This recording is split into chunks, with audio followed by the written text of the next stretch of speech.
ವೇಮನ್ನ ಜಯಂತಿ ಶುಭಾಕಾಂಕ್ಷೆಯನ್ನ ತಿಳಿಸುತ್ತಾ ಈ ಊರಿನ ಎಲ್ಲ ಜನತೆಗೂ, ಎಲ್ಲ ನನ್ನ ಅಕ್ಕಂಗರಿಗೂ, ಅಣ್ಣ ತಮ್ಮಂದಿರಿಗೂ ಹಾಗೂ ರೆಡ್ಡಿ, ವಿಶೇಷವಾಗಿ ನಮ್ಮ ರೆಡ್ಡಿ ಜನಾಂಗದವ್ರಿಗೆ ಈ ಶಾಸಕರು ಮಾಡ್ತಕ್ಕಂಥ ನಮಸ್ಕಾರಗಳನ್ನು ತಿಳಿಸುತ್ತಾ,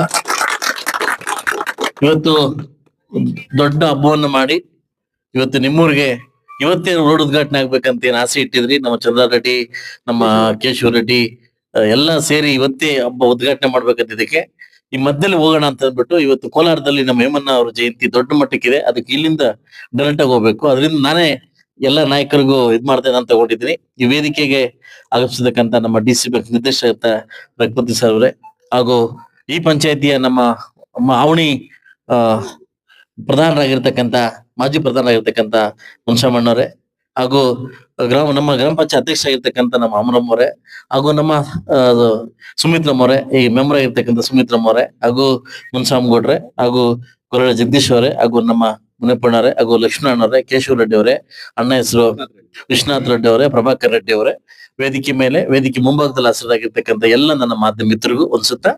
ಸೊ ವಿಶೇಷವಾಗಿ ಈ ರೋಡು ತುಂಬಾ ಕಾಂಟ್ರವರ್ಸಿ ಇತ್ತು. ಅದನ್ನೆಲ್ಲ ಸರಿಪಡಿಸಿ, ಪಾಪ ಅವನಿಗೂ ಮಾತು ಕೊಟ್ಟ ಹೊತ್ತು ನಿಮಗೆ ಇದ್ ಮಾಡ್ಕೊಡ್ತೀವಂತ ಅದೆಲ್ಲ ಸರಿಪಡಿಸಿ ಇವತ್ತು ರೋಡ್ ಅಷ್ಟು ಬೇಗ ಒಂದು ಸಿಮೆಂಟ್ ರೋಡ್ ನ ಹಾಕಿ ಇವ್ರಿಗೆ ಐಮಾಸ್ ಲೈಟ್ ಹಾಕ್ಬೇಕಾಗಿತ್ತು. ಈಗಾಗಲೇ ನಾಳೆ ಅಥವಾ ನಾಳಿದ್ದ ಬೆಡ್ ಹಾಕ್ಲಿಕ್ಕೆ ಬರ್ತಾರೆ. ಬೆಡ್ ಹಾಕಿದ ತಕ್ಷಣ ನೆಕ್ಸ್ಟ್ ಒಂದು 15-20 ದಿವಸ ಬಿಟ್ಟು ಬಂದು ಐಮಾಸ್ ಮತ್ತು ವಾಟರ್ ಫಿಲ್ಟರ್ ನ ಇನಾಗ್ರೇಷನ್ ಮಾಡ್ಕೊಡ್ತೀನಿ ಅಂತ ಹೇಳ್ತಾ, ಮತ್ತು ಈ ಪಂಚಾಯತಿ ಎಲ್ಲ ನನ್ನ ಪ್ರಮುಖರು ಸೇರಿದ್ರಿ. ಇವತ್ತು ವೇಮನ್ನಗಾರ ಜಯಂತಿಯನ್ನ ವಿಶೇಷವಾಗಿ ಇವತ್ತೇನು ಆಚರಣೆ ಮಾಡ್ತಿದ್ರಿ. ಸೊ ಅದರಿಂದ ನಿಮ್ಮೆಲ್ರಿಗೂ ಆ ವೇಮನ್ನಗಾರ ಜಯಂತಿಯನ್ನ ಹಾಗೂ ಮಲ್ಲಮ್ಮ ನೆಕ್ಸ್ಟ್ ಬರ್ತಕ್ಕಂಥ ಮೇ 10ನೇ ತಾರೀಕು ಅದು ಜಯಂತಿಯನ್ನ ತುಂಬಾ ಅದ್ದೂರಿಯಾಗಿ ಇವತ್ತು ನಮ್ಮ ತಾಲೂಕಲ್ಲಿ ನಮ್ಮ ರೆಡ್ಡಿ ಜನಾಂಗದವರು ಆಚರಣೆ ಮಾಡ್ತಿದ್ದಾರೆ. ನಿಮ್ಗೆಲ್ಲ ಕಷ್ಟ ನಷ್ಟಗಳಿಗೂ ಹಾಗೂ ಕಷ್ಟದಲ್ಲೂ ಸುಖದಲ್ಲೂ ಕೂಡ ಶಾಸಕ ನಿಮ್ ಜೊತೆ ಭಾಗಿಯಾಗ್ತೀನಿ ಅಂತ ಹೇಳ್ತಾ, ಇನ್ನು ಅನೇಕರು ಈ ಕಾರ್ಯಕ್ರಮಕ್ಕೆ ಬರ್ಬೇಕಾಗಿತ್ತು. ನಮ್ಮ ಆನಂದ್ ರೆಡ್ಡಿ ಅವರು ಎಲ್ಲ ಬರ್ಬೇಕಾಗಿತ್ತು. ಒಂದು ಎಂ.ಆರ್ ನಮ್ಮ ವಿಶೇಷವಾಗಿ ಬೆಳಗಿಂದ ಫೋನ್ ಮಾಡಿ ನಮ್ಮ ಎಂ.ಆರ್ ಮುರಳಿ ಅವರು ಎಲ್ಲಾದ್ರೂ ಮಿಸ್ ಮಾಡ್ಬಿಟ್ಟು ಹೋಗ್ಲೇಬೇಕು ಊರಿಗೆ ಅಂದ್ಬಿಟ್ಟು ವಿಶೇಷವಾಗಿ ಅವ್ರನ್ನ ಫೋರ್ಸ್ ಮಾಡಿ ಈ ಕಾರ್ಯಕ್ರಮ ಕಳಿಸ್ಕೊಟ್ರು. ಅವರು ಹಾಸ್ಪಿಟಲೈಸ್ MS ಹಾಸ್ಪಿಟಲ್ಗೆ ಹೋಗ್ಬೇಕಾಗಿತ್ತು, ಅಲ್ಲಿ ಹೋಗಿದ್ರ ಅಂತ ಹೇಳ್ತಾ, ಎಲ್ಲ ನನ್ನ ಇವತ್ತೇನು ಕಡಗನಹಳ್ಳಿ ನಮ್ಮ ನನ್ನ ವಿಶೇಷವಾಗಿ ನನ್ನ ಜನತೆ ವಿಶೇಷವಾಗಿ ನನ್ನ ಪ್ರೀತಿ ವಾತ್ಸಲ್ಯ ತೋರಿ ಇವತ್ತೇನು ನನ್ನ ಬೆಳೆಸ್ತಾ ಇದ್ದೀರಿ, ಖಂಡಿತವಾಗ್ಲೂ ನಿಮ್ಮ ಒಂದು ಇದಕ್ಕೆ ನನ್ನ ಕೃತಜ್ಞತೆ ಸಲ್ಲಿಸ್ತಾ, ಇನ್ನೂ ಸಾಕಷ್ಟು ಮಾಡ್ತಕ್ಕಂಥ ಕೆಲಸಗಳು ಪೆಂಡಿಂಗ್ ಇದ್ದಾವೆ. ಇನ್ನು 2 ವರ್ಷ ಆಗಿದೆ. ಇವತ್ತೇನು ಈ ಸರ್ಕಾರ ಗತಿಗೆಟ್ಟು ಸರ್ಕಾರ, ಹದಗೆಟ್ಟು ಸರ್ಕಾರ, ಗತಿಗೆಟ್ಟು ಸರ್ಕಾರ, ಹದಗೆಟ್ಟು ಸರ್ಕಾರ. ಇವತ್ತು ನಮ್ಮಂತ ಯುವ ಶಾಸಕರು ಏನು ಆಸೆ ಇಟ್ಕೊಂಡು ಆಕಾಂಕ್ಷೆ ಇಟ್ಕೊಂಡು ಕೆಲಸ ಮಾಡ್ಬೇಕಂತ ಬಂದಿದ್ರಿ. ಇದು ಒಂದು ಕಡೆ ನೋಡಿದ್ರೆ ಈ ಸರ್ಕಾರದ ವೈಫಲ್ಯ. ಇವತ್ತೇನಾಗ್ತಂದ್ರೆ ಹೆಚ್ಚಿನ ರೀತಿಯಲ್ಲಿ ನನಗೆ ಒಂದು ವಿಶೇಷವಾಗಿ ನಾನು ಹೇಳಕ್ ಬಯಸ್ತೀನಿ. 2ನೇ ಮಾಡಿಗೆ ಹೋದ್ರೆ ಒಂದು ರೂಮ್ ನಂಬರ್ ಹೇಳ್ತೀನಿ, 216 ಅಥವಾ 217 ರೂಮ್ ನಂಬರ್ಗೆ ಹೋದ್ರೆ ಅಲ್ಲಿ ಪ್ರತಿ ಶಾಸಕರಿಗೂ ಏನು ಅನುದಾನ ಬಂದಿದ್ದು ಗೊತ್ತಾಗ್ಬಿಡುತ್ತೆ, ಎಷ್ಟು ಅನುದಾನ ಬಂದಿದೆ ಅಂತ ಗೊತ್ತಾಗ್ಬಿಡುತ್ತೆ. ಇಲ್ಲಿ ಬಚ್ಚಿಟ್ಕೊಂಡು ಅನುದಾನ ಎತ್ಕೊಂಡು ಹೋಗಿರ್ತಕ್ಕಂಥ ಕೆಲಸ ಏನು ಇಲ್ಲ. ಎಲ್ಲಿ ಬಂದಿದೆ ಅಂತ ಅಂದ್ರೆ ಈ ಜೆಡಿಎಸ್ ನಾವು ಏನು ಕುಮಾರಣ್ಣ ಜೊತೆ ಇರೋದೇ ಇಲ್ಲ, ದೇವೇಗೌಡ ಜೊತೆ ಇರೋದೇ ಈ ಕಾಂಗ್ರೆಸ್ ಸರ್ಕಾರಕ್ಕೆ ದೊಡ್ಡ ಒಂದು ಇದಾಗ್ಬಿಟ್ಟಿದೆ. ಯಾಕಂದ್ರೆ ಎಲ್ರಿಗೂ ಒಂದು ಅನುದಾನ ಕೊಟ್ರೆ ನಮ್ಮ ಈ ಜೆಡಿಎಸ್ ಶಾಸಕರಿಗೆ ಒಂದು ಅನುದಾನ, ಈ ಅನುದಾನವನ್ನು ತಗೊಂಡು ಬದುಕಕ್ಕೆ ಆಗ್ತಾ ಇಲ್ಲ. ನಮ್ಮ ಎಕ್ಸ್ಪೆಕ್ಟೇಷನ್ ರೀಚ್ ಮಾಡಕ್ ಆಗ್ತಾ ಇಲ್ಲ. ಇದರಲ್ಲಿ ಈ ನೋವು ನಲುವುಗಳ ಮಧ್ಯೆ ಇನ್ನೊಂದು ನೋವು ಸ್ಟಾರ್ಟ್ ಆಗ್ತವೆ. ಅದರಿಂದ ದಯವಿಟ್ಟು ಆದಷ್ಟು ಬೇಗ ಈ ಸರ್ಕಾರ ತೊಲಗಿ ಹೊಸ ಜನಕ್ಕೆ ಸ್ಪಂದಿಸುವಂತ ಸರ್ಕಾರ ಬಂದು ಜನ ಅಭಿವೃದ್ಧಿ ಆದ್ರೆ ಸಾಕು. ಜನ ಏನ್ ಕೇಳ್ತಾರೆ? ರೋಡ್ ಕೇಳ್ತಾರೆ. ಏನ್ ಕೇಳ್ತಾರೆ? ಹೋಗ್ಲಿಕ್ಕೆ ರೋಡ್ ಕೇಳ್ತಾರೆ. ಅದಲ್ಲ ತಾಲೂಕ್ ಆಫೀಸ್ ಕೆಲಸ ಮಾಡ್ಕೊಡಂತ ಕೇಳ್ತಾರೆ.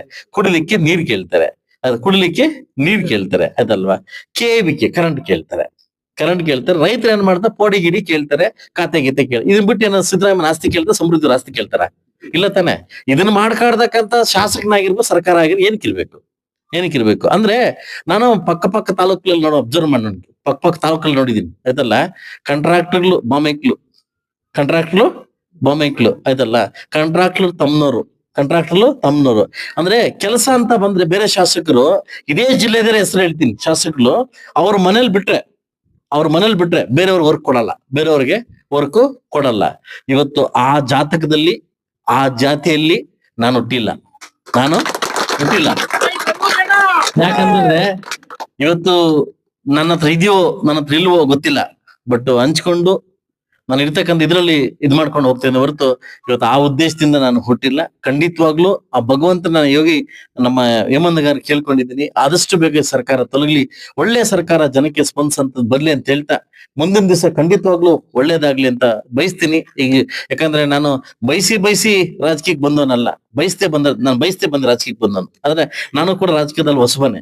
ಯಾಕಂದ್ರೆ ನನ್ನ ಲೈಫ್ ಅಂತ ಅಂದ್ಮೇಲೆ ನನ್ನ ಈ ಜೀವನ ರಾಜಕೀಯ ಅಲ್ಲ, ನನಗೆ ಜೀವನ ಪೂರ್ತಿ ರಾಜಕೀಯ ಅಲ್ಲ.